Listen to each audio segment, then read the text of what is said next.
shooting has reignited the conversation surrounding gun laws. But they make it criminal. It is not criminal to not have your permit here in Vegas. This is one of 200 Nevada laws that are being put into place on Saturday. This caused people to have one more piece of equipment they need to put on a weapon. A sign in a store is going to save everyone. I'm not counting on it. 191 bills will be becoming law on July 1st. The state does have some restrictions when it comes to how you carry a firearm. Nevada has very strict laws on carrying concealed. One wrong pocket, one wrong bag, one wrong assumption about a casino parking lot.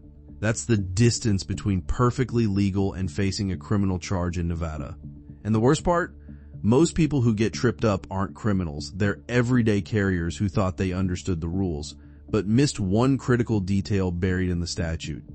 Today, we're going to walk through every single thing that matters about carrying a firearm in Nevada, from the baseline carry rules, to purchasing, to who's actually prohibited, to what happens when you get pulled over with a gun in your vehicle, to every prohibited location that can land you in handcuffs. By the end of this, you'll know more than most people who've carried in Nevada for years, and some of what we're about to cover is genuinely going to surprise you. Let's start with the foundation, because this is where the confusion begins for almost everyone. Nevada is not a permitless carry state. Let me say that again so it really sinks in. You cannot just tuck a handgun inside your waistband, throw a shirt over it, and walk out the door without paperwork. That's concealed carry, and Nevada requires a concealed firearm permit for that, period. What Nevada does allow, and this catches a lot of newcomers off guard, is open carry. If you are legally allowed to possess a handgun in the state of Nevada, you can generally carry it openly without any permit whatsoever, holstered on your hip, visible to the world, completely lawful. Nothing right now on the books, as far as I know, that will keep you from bringing a firearm. Nevada's laws on open carry. Or even knew they existed. Now here's where age creates a split. At 18 years old, you can legally possess a handgun in Nevada, assuming nothing else disqualifies you, but you cannot get a Nevada concealed firearm permit until you turn 21.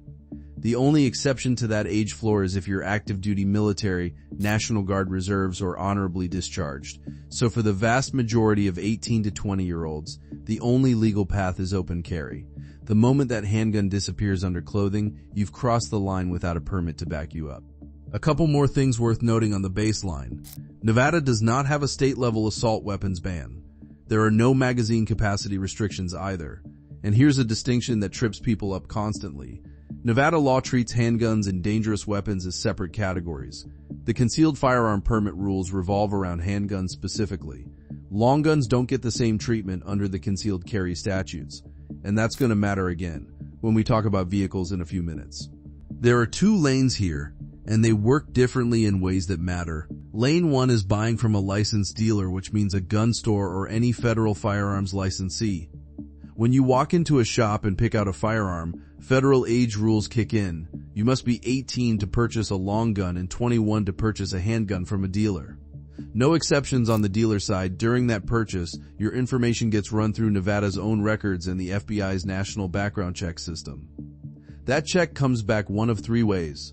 Proceed means you're clear and the sale moves forward. Delay means the system needs more time and the dealer has to wait. Denied means the sale is dead.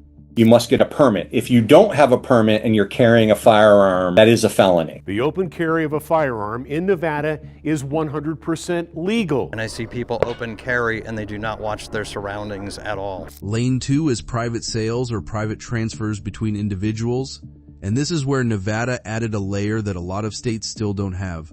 If you're selling or transferring a firearm to another private party, the law requires that transfer to go through a licensed dealer who conducts a background check on the buyer. If the buyer comes back ineligible, the dealer cannot complete the transfer, and that firearm goes right back to the original seller. The dealer is also allowed to charge a fee for this service, and because the transfer runs through a dealer, the same federal age restrictions apply. That means most 18 to 20-year-olds still cannot complete a handgun transfer through this process. Nevada does carve out specific exemptions from the private transfer background check requirement. Certain immediate family transfers qualify. Certain temporary transfers for legitimate self-defense purposes qualify. But these are narrow, specifically defined categories, not broad loopholes. And here's a trap that catches people who think they're being clever. If you purchase a firearm from someone you reasonably believe is a prohibited person, that can be charged as a Nevada felony. And on the federal side, lying about being the actual buyer at a licensed dealer, what's commonly called a straw purchase, is a federal crime that carries serious consequences. Neither of these situations is theoretical. People get charged with both regularly. So who exactly counts as a prohibited person in Nevada? This is where the stakes get real. When you fall into the prohibited category, you don't have to do anything threatening with a firearm. You don't have to brandish it, fire it, or use it in any way. Possession alone is the charge. Simply having it is enough. Here's the list of who lands in a prohibited lane under Nevada law. Anyone convicted of a felony unless their rights have been formally restored. Anyone convicted of battery constituting domestic violence. Anyone convicted of certain stalking offenses. Anyone subject to an extended domestic violence protective order. Anyone classified as a fugitive from justice. Anyone who is an unlawful user of or addicted to a controlled substance. Anyone who has been committed to a mental health facility through certain court proceedings, and anyone who falls under the federal prohibited persons list, which overlaps with much of the above but also includes additional categories. Now here's where it gets particularly interesting, and for some people particularly alarming. Nevada has what are known as high-risk protection orders. You might hear them referred to as red flag orders. If a court issues one of these against you, you cannot possess or purchase firearms for the entire duration that order remains active. And here's the part that unsettles a lot of people.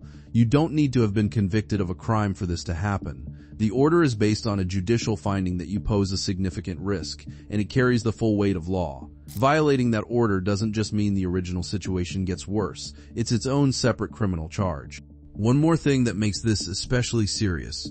If you are a prohibited person found in possession of firearms, each individual firearm can be charged as a separate count. 3 guns means 3 charges, 10 guns means 10 charges.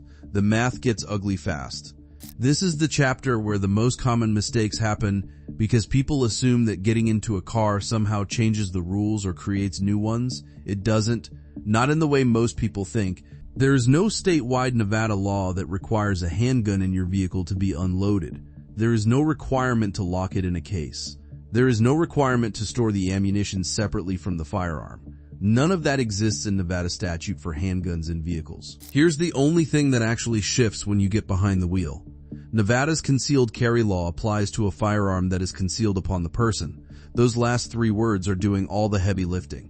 Inside a vehicle, if a handgun is sitting on your passenger seat or mounted in a visible holster on your dashboard, that's open carry, legal without a permit. If that same handgun is tucked inside your waistband under your shirt while you're sitting in the driver's seat, that's concealed upon your person, and you need a permit.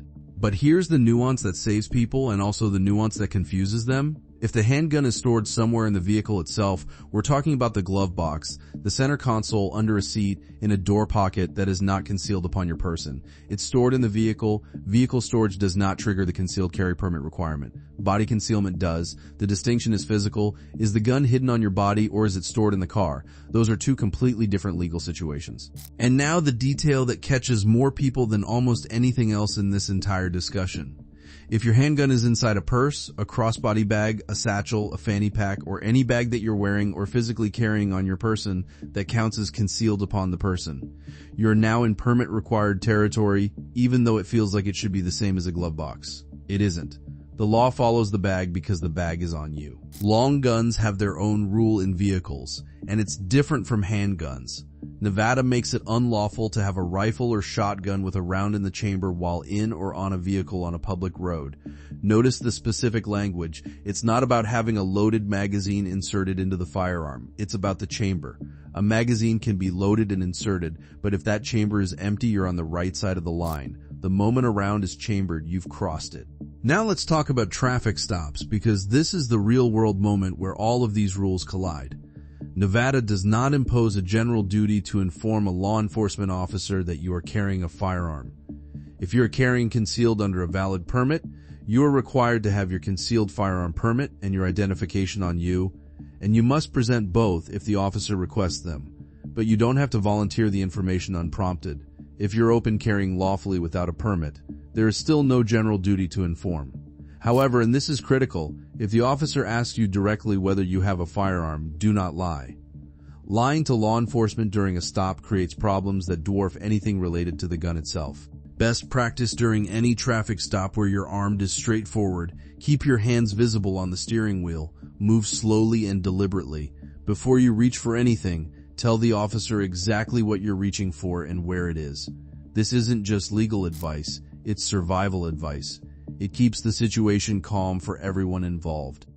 This is the chapter that matters most for daily life in Nevada, because these are the places where a simple wrong turn or a moment of forgetfulness becomes a criminal charge. Let's start with the big one: casinos. Nevada law does not designate casinos as a special statewide prohibited carry zone in the statutes. You won't find a blanket casino gun ban in the Nevada revised statutes. But casinos are private property, and private property owners set their own rules. The overwhelming majority of major casino properties in Nevada prohibit firearms as a matter of corporate policy. That includes the gaming floor, the restaurants, the hotel rooms, all of it. And increasingly, some casino and entertainment properties nationwide have begun deploying AI-powered screening systems that can detect potential concealed firearms and alert security teams within seconds of someone entering the building. The technology is advancing fast, and the days of assuming nobody will notice are rapidly disappearing. Here's where it becomes a legal issue rather than just a policy issue. If a casino gives you notice that firearms are prohibited, whether through posted signage, verbal communication from staff, or a direct order to leave because you're carrying, and you remain on the property anyway, you're now in trespass territory. That's a criminal charge, not just an awkward conversation with a pit boss. Schools are a hard stop. Kindergarten through 12th grade campuses and higher education campuses are both covered under the same core prohibition. Firearms are illegal on those properties, with only narrow exceptions for law enforcement, authorized school security personnel, or individuals with specific written permission. And here's what trips up parents every single school day. Holding a Nevada concealed firearm permit does not create some kind of exception for the pickup lane or the drop-off circle.